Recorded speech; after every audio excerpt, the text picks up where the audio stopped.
श्री सुखदेव जी कहते हैं, परीक्षित दिवोदास का पुत्र था मित्रेयु, और मित्रेयु के 4 पुत्र हुए, च्यवन, सुराज, सहदेव और सोमक। सोमक के 100 पुत्र थे, उनमें सबसे बड़ा जंतु और सबसे छोटा प्रसद था। प्रसद के पुत्र द्रुपद थे, द्रुपद के द्रौपदी नाम की पुत्री और धृष्टद्युम्न आज पुत्र हुए। धृष्टद्युम्न का पुत्र था धृष्टकेतु, भबर्यावश के वंश में उत्पन्न हुए, ये नरपति पांचाल कहलाए। अजमीर का दूसरा पुत्र था, उनके पुत्र हुए श्रवण, और श्रवण का विवाह सूर्य की कन्या तप्ती से हुआ। उन्हीं के गर्भ से कुरुक्षेत्र के स्वामी कुरु का जन्म हुआ। कुरु के 4 पुत्र हुए, परीक्षित, सुधन्वा, जहु और निषधास्व। सुधन्वा से सुहोत्र, और सुहोत्र से च्यवन, च्यवन से कुति, और कुति से कृति, और कृति से उपरचरवसु, और उपरचरवसु से बृहद्रथ आदि कई पुत्र उत्पन्न हुए। उनमें बृहद्रथ, कुशांग, मस्त, प्रत्यग्र और चेद देश के राजा हुए। बृहद्रथ का पुत्र था कुशाग्र, कुशाग्र का ऋषभ, और ऋषभ का सत्यहित, सत्यहित का पुष्पबाण, और पुष्पबाण के जहु नामक पुत्र हुआ। बृहद्रथ की दूसरी पत्नी के गर्भ से एक शरीर के 2 टुकड़े उत्पन्न हुए। उन्होंने माता ने बाहर फेंक दिया। तब जरा नाम की राक्षसी ने जियो जियो इस प्रकार कहकर खेल खेल में उन दोनों टुकड़ों को जोड़ दिया। उसी जोड़े हुए बालक का नाम हुआ जरासंध। जरासंध सहदेव, सहदेव का सोमापी, और सोमापी का पुत्र हुआ श्रुतश्रुवा। कुरु के ज्येष्ठ पुत्र परीक्षित के कोई संतान न हुई। जहु का पुत्र था सुरत, सुरत का विदुरथ, विदुरथ का सार्वभौम, सार्वभौम का जयसेन, और जयसेन का राधिक, और राधिका का पुत्र अयुत, अयुत का क्रोधन, और क्रोधन का देवातिथि, देवातिथि का ऋष्य, और ऋषभ का दिलीप, और दिलीप का पुत्र प्रतीक हुआ। प्रतीक के 3 पुत्र थे, देवापी, शंतनु और वाहिक।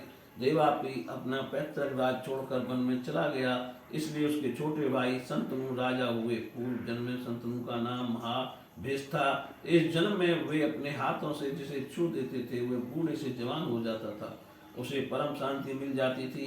इसी करामात के कारण उसका नाम शंतनु हुआ।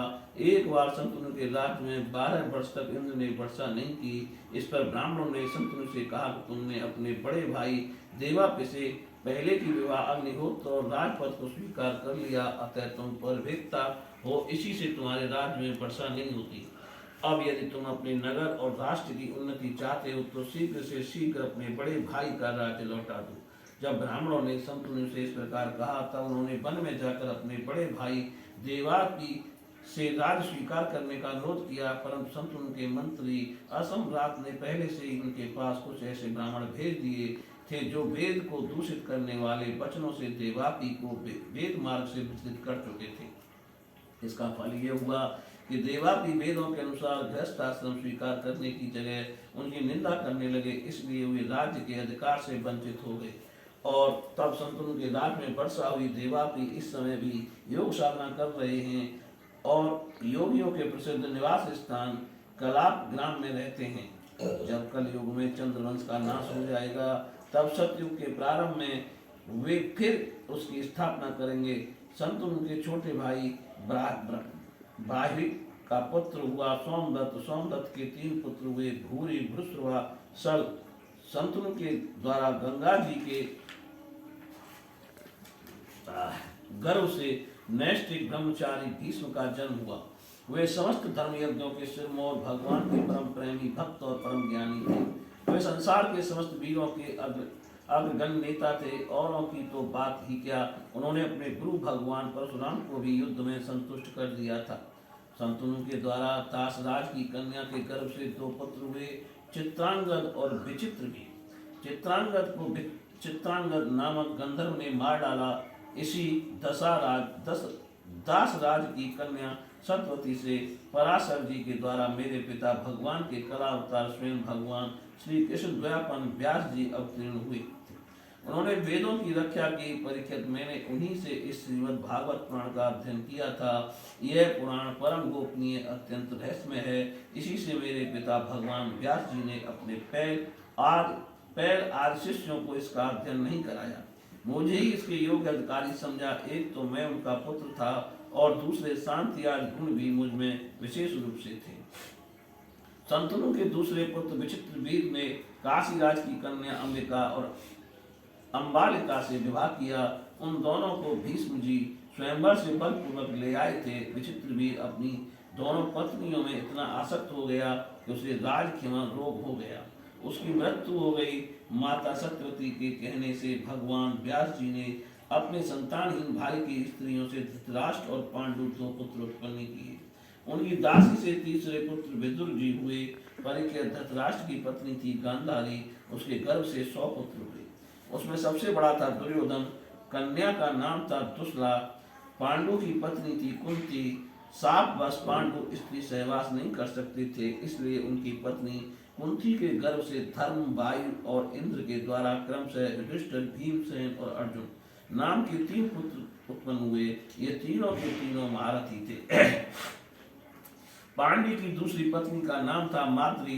दोनों अश्विनी कुमारों के द्वारा उसके गर्भ से नकुल और सहदेव जन्म हुआ।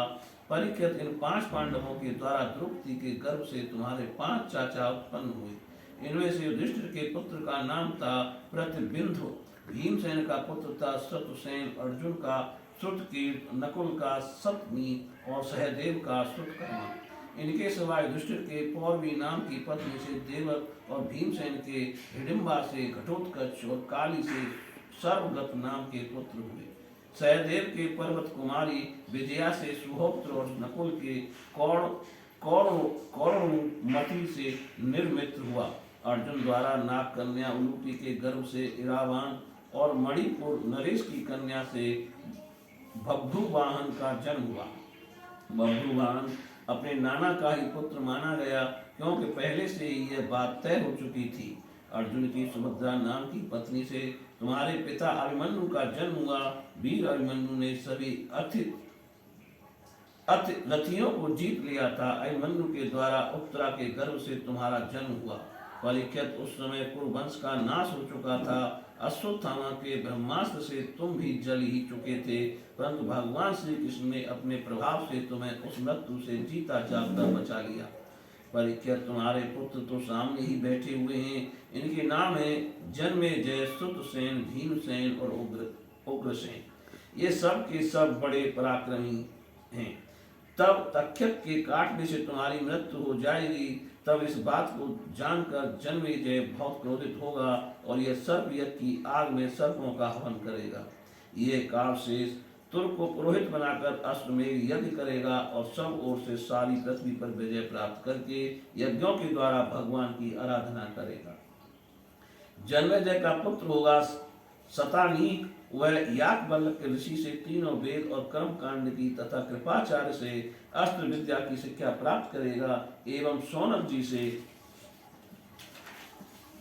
आत्मज्ञान का संपादन करके परमात्मा को प्राप्त होगा।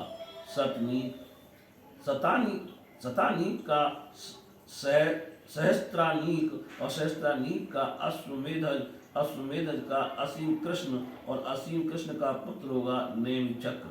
जब हस्तिनापुर गंगा जी में बह जाएगा तब वह कौसंबीपुरी में सुखपूर्वक निवास करेगा।